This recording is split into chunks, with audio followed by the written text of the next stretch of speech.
Oke, assalamualaikum warahmatullahi wabarakatuh. Kita berjumpa lagi dalam kesempatan pagi hari ini. Suasana yang sejuk, nyaman, asri. Mudah-mudahan mendapat berkah buat kita semuanya. Oke, menjawab pertanyaan dari beberapa teman dari desain tentang amalia-amalia yang kita lakukan di bulan Sya'ban ini. Apa itu sebenarnya keutamaan kemuliaan bulan Sya'ban ini?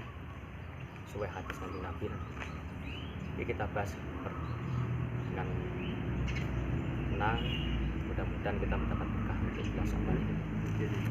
Amal yang pertama adalah satu dari sunnah kanjeng Nabi, perbanyak puasa sunnah. Kita tahu bulan Sya'ban ini juga bulan yang mulia. Kalau bulan Rajab itu bulannya Allah, Sya'ban ini bulannya Nabi, nanti Ramadan bulannya umatnya kanjeng Nabi. Yang pertama, amal yang pertama adalah satu, memperbanyak puasa sunnah. Dan itu puasa Senin, Kamis, terserah buat berbanyak puasa sunnah. Yang kedua adalah memperbanyak amal kebaikan,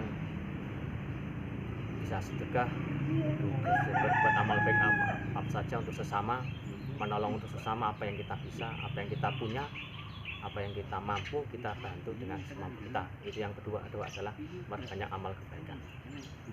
Yang ketiga, nanti di bulan yang mulia ini, bulan Sya'ban ini, ada malam nisfu Sya'ban, malam pertengahan bulan Sya'ban, di mana riwayat menceritakan di malam ini buku amalan atau catatan amal manusia akan disampaikan kepada Allah. Maka dari itu malam nisfu Sya'ban, malam hari tanggal 14 malam 15 Sya'ban, kita perbanyak doa. Karena apa?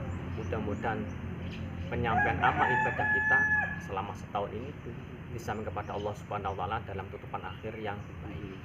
Apa yang perlu dilakukan pada malam nisfu Sya'ban ini? Pertama, baca syahadat. Sebagai umat Islam tetap baca syahadat.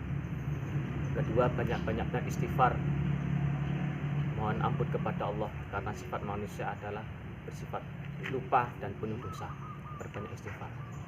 Yang ketiga, bisa ditambah lagi perbanyak sholat, berbanyak sholat Nabi. Karena apa? Mudah-mudahan dengan berbanyak kita sholat kepada Nabi, mudah-mudahan kita nanti di akhirat, di alam barzah, khususnya di alam padang mahsyar nanti akhirat, kita diakui sebagai umatnya dan mendapat syafaat atau pertolongannya. Dan jangan lupa diakhiri dengan doa.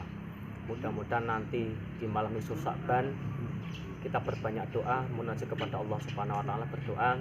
Mudah-mudahan Allah mengabulkan doa kita, khususnya dengan mewabahnya virus corona ini, kita berdoa bareng-bareng, kita berdoa bersama-sama. Mudah-mudahan virus musibah virus corona ini segera diangkat oleh Allah dan mendapat berkah dari Allah Subhanahu wa taala. Insyaallah malam nisfu Sya'ban jatuh pada tanggal 9 April, 8 malam 9 Rabu malam Kamis. Itu malam nisfu Sya'ban, malam pertengahan bulan Sya'ban. Mari kita berdoa bersama-sama di malam nisfu Sya'ban ini, khususnya untuk diri kita sendiri, umumnya pada bangsa Indonesia ini, semoga tetap menjadi aman, tentram, damai, segera diangkat musibah virus corona ini. Yang amal yang lainnya keempat bisa adalah mengganti puasa Ramadan. Ingat, saya ingat juga yang masih punya hutang puasa bulan kemarin, secepatnya diganti. Karena apa? Jika hutang kemarin belum diganti, jatuh pada Ramadan besok menjadi 2 kali lipat. Contohnya, misalnya masih punya hutang sehari bulan Ramadan kemarin, kok jatuh bulan Ramadan belum diganti, maka menjadikan 2 hari, 2 kali lipatnya. Begitu seterusnya. Dan amal yang keempat, sekali lagi, amal yang keempat adalah mengganti hutang puasa. Yang kelima yang perlu kita jaga lagi, yang kita persiapkan adalah mempersiapkan diri menyambut memasuki bulan Ramadan. Amal yang kelima adalah menyiapkan diri kita sendiri, diri kita pribadi, untuk menyambut datangnya bulan Ramadan, bulan yang penuh berkah dari Allah Subhanahu wa taala. Kita persiapkan diri kita lapangkan dada, kita perbanyak istighfar, banyak doa, persiapkan hati, pikiran dan diri untuk menyambut bulan Ramadan. Mudah-mudahan kita diberi umur panjang sampai datangnya bulan Ramadan. Allahumma amin. Yang terakhir bisa dilakukan pada bulan Sya'ban ini adalah memperbanyak baca Al-Quran. Memperbanyak baca Al-Quran.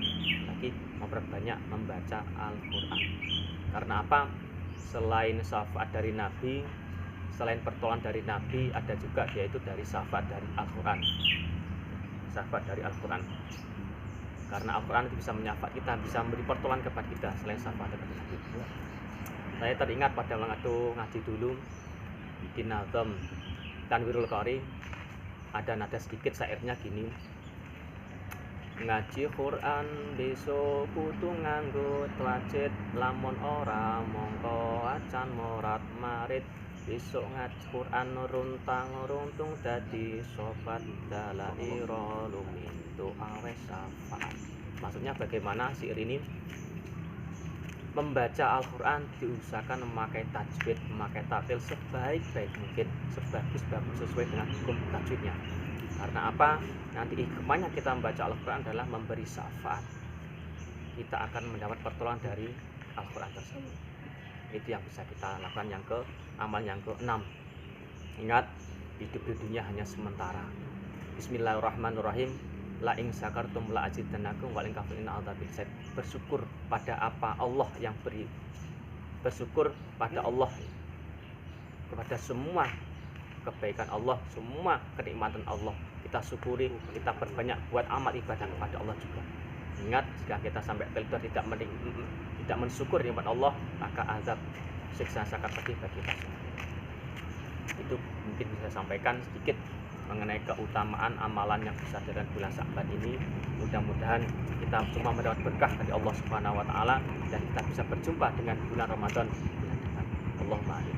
Kemudian saya sudah sampaikan, jika ada lebihnya dari Allah Subhanahu wa taala, tidak ada kekurangan dari saya, Pak, itu kelemahan dari diri saya. Saya akhiri, wassalamualaikum warahmatullahi wabarakatuh.